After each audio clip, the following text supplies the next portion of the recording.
So we've been doing the lessons of the turtle living right side up.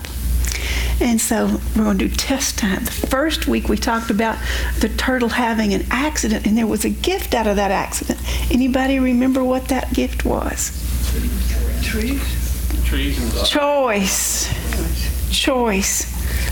Is that? Yeah, choice. And then the next week it was the gift of the tree, and the gift of the tree was honor. And then last week we did the gift of the cloud, and that was... How are we doing? What'd you say? What did you say? You said it. Sally, what did you say? I didn't say it. You did. I thought affirmations. Oh my gosh. I can see. It doesn't matter whether I'm here or not. Just go home.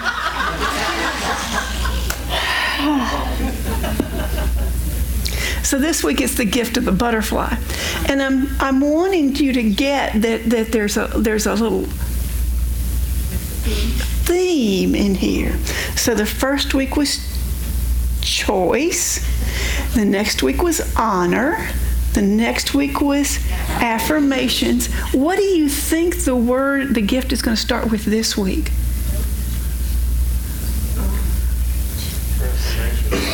What, you said the word, so what's this next letter we needed to know? N. N. It's going to be an N word. Because change will be what we're learning about. Oh, see, wasn't going to tell you that till the end, but, let a little cat out of the bag. So I'm going to read a little bit of the book. And what I know is I'm only reading you a page of this book, and it's got great stuff in it. So here's for those of you who haven't been here, the turtle has fallen down. He's fallen. He went off his beaten path, and he stumbled and he fell over rocks and ended up on his back. Just then a butterfly alighted on Turtle's belly. And the butterfly says, "Do you know how silly you look?" "Well, excuse me," snapped the turtle. "Maybe you could just roll me over and I'll be on my way." I don't think I've ever seen a turtle's bare belly before. It's rather cute, actually. I'm glad I amuse you. Do bring friends and let's all have a party. I'll be the entertainment, spat the turtle. "He's in a bit of a fix," said Al. "I do think he's gaining a whole new perspective on his back. However, now he knows what it is to look up." "Very funny," said Turtle. "I might even laugh, except it hurts. Besides, I'm getting sunburned." "I wish I could stick around and shade your tummy, Turtle, but time is short. Must be going." And before Turtle could respond, she flitted away. Al said, "Time is always short for Butterfly, which is one of the gifts she brings us." "What gift is that?" Turtle wondered. She certainly wasn't helpful and didn't seem as if she had much to offer anyone. "Oh, she does," said Al. "She does. Time is nothing for Butterfly if not short. I expect to live a good many years myself, and you, my hard-shell friend, if you ever get righted, will live much, much longer than I. Why, there are few creatures that outlive your kind. But Butterfly, she'll be gone before the end of the summer. She emerges as a tiny caterpillar from a minute egg. She gorges herself silly for a little time and sleeps for a while in a cocoon where she changes into the beautiful creature we just witnessed, and then dies before summer is ended. She must cram a life's worth of living into just a few weeks. Not a moment is wasted for Butterfly. And that's her gift, said Turtle? Busyness? No, said Owl. Her gift is to us all is the lesson of now. Now is the time to live fully. Now is the time to act. For if a thing is worth doing, it is worth doing now. So the gift of the butterfly is the lesson of now. Now is the time to turn things around. I don't think I ever quite contemplated how short a lifespan a butterfly has. You know, there's this story about a soap maker and a rabbi, and the soap maker came to the rabbi and said, I'm here to inform you that I am through with Judaism. You told us that the aim of religion is to bring peace, justice, and clarity into the world, but it has done nothing of the sort. And the rabbi invited the soap maker to take a walk in the park, and they passed a group of boys at play. Look at those boys. They're dirty from head to toe. I don't mean to be rude, for I know you're a soap maker, but I suppose soap is mostly ineffective. The soap maker protested loudly. Nonsense! Soap is never effective unless it's used. And the rabbi said, the same is true for religion. It has value only when the teachings and principles are applied to life. And so the rabbi was giving great advice.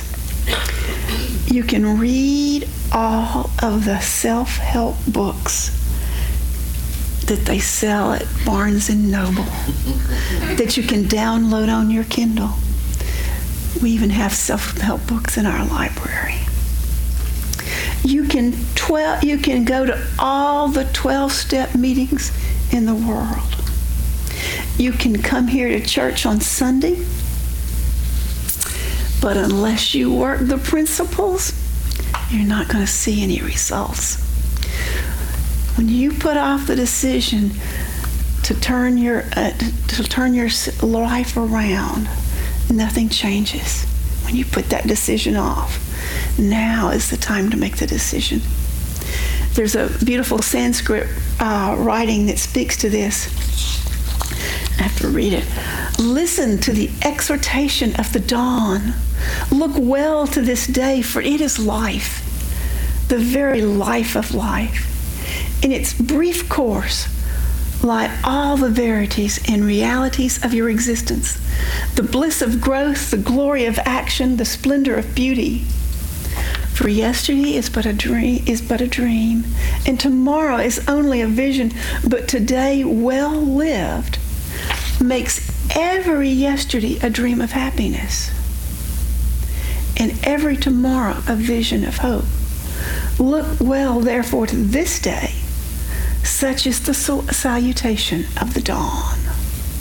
And so it's up to us how we use our time, how we fill our days, and the present is all that we have.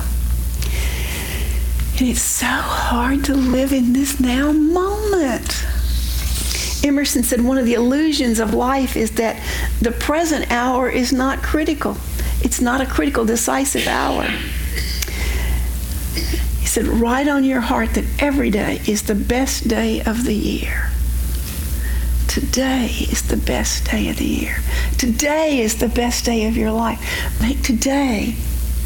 You know, if we're lucky, we experience 90 spins around the sun. And we are here to live every single moment fully. Malcolm Forbes once said, unless you're serving time, there's never enough of it. That's true. Time is the greatest commodity we have. We may be able to make money, but we're going to eventually run out of time. Our present circumstances are loaded with the potential for good. And right now, right here, is the best place to start. And in the book of John, Jesus said, "Look up your eyes and see how the fields are ripe for harvest."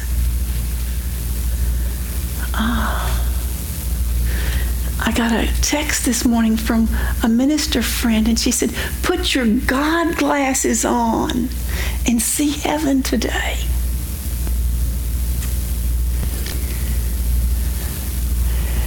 There was a general, a French general, who returned home after his last week in the Middle East campaign, and he had a seedling of the most wonderful olive tree. And he just delighted in presenting the gardener with this seedling and telling the joy of ripe olives that had brought him when he was in the Middle East, how much he loved the olives. And the gardener was dismayed, and he said to the general, "Well, but sir, I've never heard of these. I've heard of these trees. This seedling will not bear fruit for many years." And the general said, "Well, in that case, don't wait until after lunch to plant it." In the book, "What Are You?" Elda Shanklin, she asked, "Can God create a 2-year-old tree in a second?" The answer is yes. But with our human eyes, it's going to take us 2 years to see it.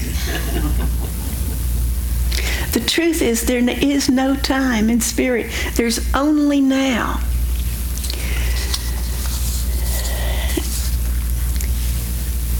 God is a God of the present. God is always in this moment. Be that moment good or bad or hard or easy or joyful or painful, God is only in this moment. When Moses saw the burning bush, God said, "I am. My name is I am. I am now. I am not in the future. I'm not in the past. I am now." And I think about all the times when I'm looking at what might be, bemoaning what might have been, what was or what might have been, rather than just planting the seed right now. That poem, the one about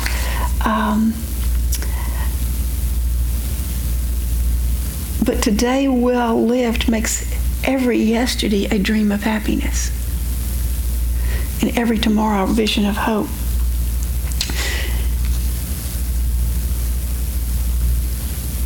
When you think about it, reality is one brief moment. It's repeated over and over and over. God's calendar has one day. And if we don't stay present in this one day, we miss our life. If we look to the past, we become frozen. There's a Bible story that tells us that. Remember when Lot and his wife were fleeing from Sodom and Gomorrah, and the wife looked back and she turned into stone. Now, a pillar of salt, and I, that story I don't believe has much fact, but it has a great truth. When you turn around and only go back and only look back, you turn into a pillar of salt. And as much as we love salt, we don't want the salt shaker on our food, the whole salt shaker on our food. When we look back, we become immobilized and we can't move forward. And salt is a preservative, and when we preserve too many memories and live in those preservations, we stay stuck. But if we master our time, we master our life. The fields are already ripe. Joy is not something that has to ripen. Joy is something that you can generate now. My tummy may be saying, go home. But I can still feel joy. I can look at your faces. I can see your smile. I can think about the fact that this group is gathered and we're gathered to lift each other up. And that is joyful. And so whatever goes on, whatever we're experiencing, at the new member class, I was also telling them about how much I hate the dentist. Now, I have to say I always look for a dentist with small hands. And if I find the dentist I go to, I love the hygienist. And I've been going there for 16 years. And I still make my appointment for the first appointment in the morning. Because I know if I worry about it all day, my stomach is just going to be in a knot. And so I get in my car, and here I am driving there on 4th Street, 5th Street, one of those streets over there off of Beachside. And I drive a long way to go to the dentist because I like them. And I get in my car up there at Lake Washington in Wickham. And I start saying, the light of God surrounds me, and the love of God enfolds me, and the power of God protects me, and the presence of God watches over me wherever I am, even in the dentist office. The light of God surrounds my mouth. The love of God enfolds my mouth. And then I get to the light of God surrounds my teeth, and the love of God enfolds my teeth. And I get to the dentist office and I go in. I mean, I walk in the door and they say, hi, Beth, and it'll just be a minute, and pretty quickly they get me back there. I think they figured me out. If they left me out there too long, I might escape. And I sit in that chair, and I relax. Oh, relax. I'm relaxing, and then I remember the light of God surrounds me. The love of God enfolds me, and I slowly undo my fingers off the arms of the chair. And I have that thought, in this moment, I am all right. Anything that happens in this moment, I can get through. I remember when my son was born. In every moment I was saying, I'm going to get through this moment. Because even back then I knew the prayer for protection. I'll get through this moment. And that's what happens in this moment. And I'm always okay in that moment. It's only when I'm thinking about they're going to make noise. When they do your mouth, it's going to make noise. Mm-hmm. And they're going to make me make my mouth wide, and they're going to poke. If I think about that, yes, I see faces that understand. But in this moment, when I can keep centered on this moment, I'm okay. Yeah. This moment, I'm okay. And so there are times when I'm faced with situations. We've had people of this congregation that I love dearly, and we've lost them. And all I can do is say is, in this moment, I'm okay. I can get through this. In this moment, I'm okay. And so what I want you to get this morning is that in this moment you are okay. In this moment you have power. You have power to reshape the essence of who you are, the substance of what's going on around you. And So in this moment, I'm standing up here just fine. Carl Sandburg said, time is the coin of your life. It is the only coin you have, and only you can determine how it will be spent. Be careful lest you let other people spend it for you. Ooh, what's some wisdom there? Do we have anybody that wants to spend our time? Yeah. And so does anybody know how many seconds we're given every day? 86,400. And it's gone at the end of the day. No matter what we have done with it, we don't get to bank it. And so the question is, what is the best use of a second, of this second? Sleep. And yes, I would have liked to have gotten a couple more hours sleep last night, because our bodies need rest, and those are appropriate uses of some of those seconds. And yet, when I'm not happy with life and I'm feeling depressed and I go in and cover my head, that's not the best use of my time. We can take time to examine our motivations, we clarify our direction, remembering our needs and the needs of others. We can take time to look at our life and figure out what our choices and our affirmations and decisions are going to be, and take authentic action. The only time we can take authentic action is when? Now.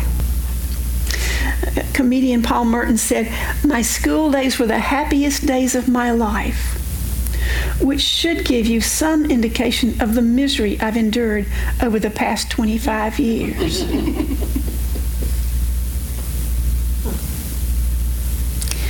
When we yearn for the past and look at it through rose-colored glasses, or we mourn it, or we revisit the grief that we may have experienced in the past, we become the slave to the past. And when we yearn for something in the future, we're enslaved to that. When we learn that we're masters right now of this moment, in the decision we make this moment, the steps we take this moment, that's when we're truly living.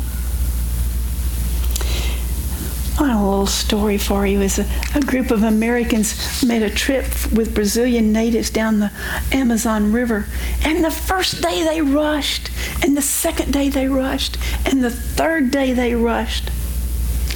And the next day they got up and they were anxious to continue the trek. And they were surprised to find all of the natives that were with him seated in a circle.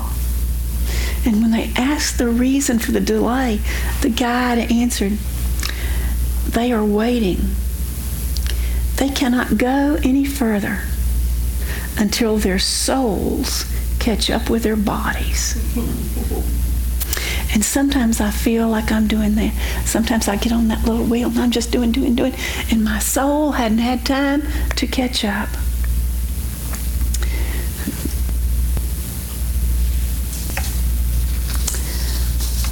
I got so many good quotes. Stephen Wright said, "I just bought a microwave fireplace. You can spend a whole evening in front of it in only 8 minutes."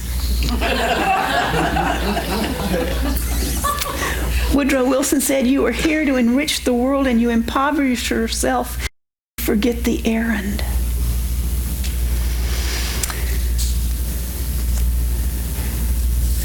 Deepak Chopra said, "Where is the past and the future right now?" They're nowhere, because they're both an illusion. Today's lesson is God is a God of the present. You can't find God in the past. You can't find God in the future. You can only find God right now, in this moment. And so whatever you're going through in life, whether it's happy or sad or painful or joyful, God is here in this moment, now, with you. And so, every day is a Brand new baby day. brand new baby day. Live it fully. Thank you.